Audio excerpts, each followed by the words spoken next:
Settle in and get cozy as we journey into the gentle world of Peter Rabbit, where every story ends with a yawn and a smile. Sweet dreams begin here with The Tale of Jemima Puddle-Duck. Once upon a time, a farmyard full of noise and bustle.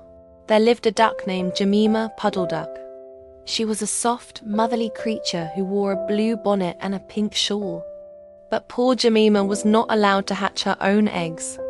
The farmer's wife said ducks were too careless. This made Jemima very sad. So, one day, she waddled off into the woods in search of a quiet place to lay her eggs and be a proper mother. After some wandering, she met a charming gentleman, a tall, polite creature with whiskers and a bushy tail.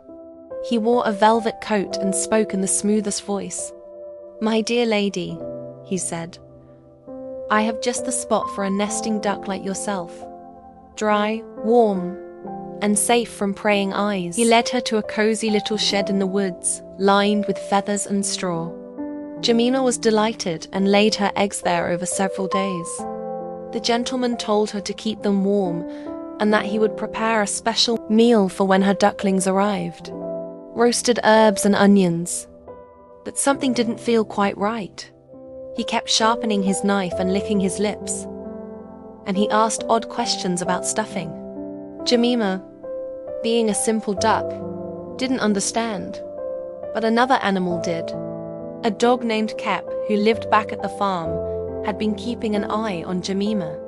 Sensing danger, he followed her one day and sniffed out the truth. The gentleman was no gentleman.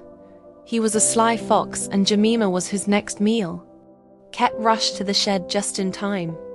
He chased the fox away with a pack of farm dogs, barking and growling. The fox ran off into the forest and was never seen again. Jemima's eggs, sadly, were lost in the scuffle. But the farmer's wife let her try again later, in the safety of the farmyard.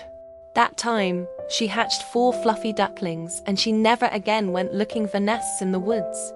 And that's the tale of Jemima Puddle-Duck. A duck who learned that not all polite strangers are friends. Subscribe to Moonlight Adventures for more Peter Rabbit tales. Thank you.